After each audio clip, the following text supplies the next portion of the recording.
Tenemos que superar en México un error producido por la práctica, no por la norma, respecto a la imputación del daño y la imputación de la dañosidad del daño, porque es un mandato constitucional. Todo proceso se seguirá forzosamente, dice el artículo 19, párrafo quinto, todo proceso se seguirá forzosamente.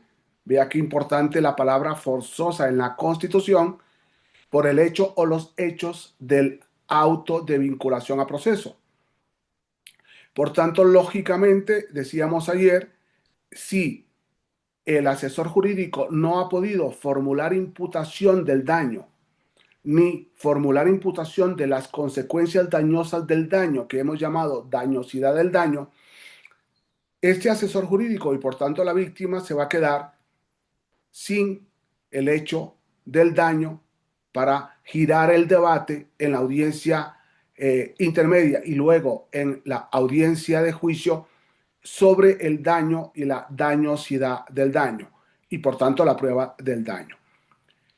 Es lógico que esto significa que México debe superar un error que viene arrastrando y que aún con la nueva legislación ya hay unas tesis de jurisprudencia muy peligrosas que con todo respeto para los ministros y los magistrados demuestran una clarísima ignorancia, que es que como la pena por el delito en materia penal es una pena material y pública, entonces se sobreentiende el daño. No.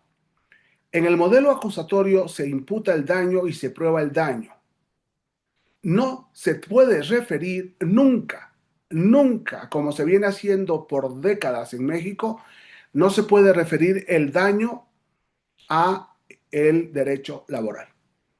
Ustedes entiendan que el hecho de que haya un accidente laboral es totalmente culposo o incidental o accidental, y el hecho de que haya una lesión en materia penal es dolosa, y si no fuera dolosa tendría que ser culposa, y si no, no sería delito.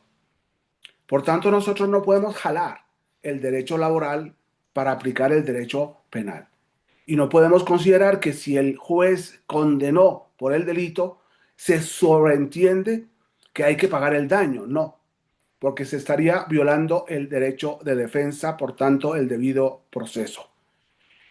El asesor jurídico está y asume desde la audiencia inicial para poder ser convocado en la audiencia inicial para permitirle imputar el daño, ofrecer los datos de prueba del daño, los alcances del daño, la dañosidad del daño, y esta es una novedad por obligación constitucional del modelo mexicano. ¿Qué puede hacer un tribunal de juicio cuando el asesor jurídico asume su función cuando el daño no fue imputado? ¿Qué puede hacer un tribunal de juicio cuando las consecuencias dañosas del daño no fue imputado? ¿Qué puede hacer un tribunal de juicio cuando la prueba del daño no fue debatida en la etapa intermedia u ofrecida en la etapa de investigación?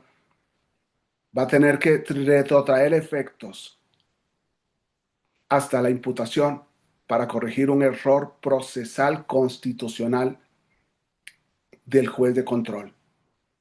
Es muy importante que esos temas que estamos analizando conforme a la norma se consideren para no hacerle daño a el modelo mexicano, peor todavía para no tapar, porque las normas tarde o temprano serán interpretadas por un juez más estudioso y tendrá que resolver coherente con el error que se está produciendo en la audiencia inicial, de un daño que no está siendo imputada, de los derechos de la víctima que se están siendo denegados, y peor todavía, de la condena al daño conforme al Código Laboral sin que se pueda cobrar objetivamente el daño de su modo integral. Muchas gracias.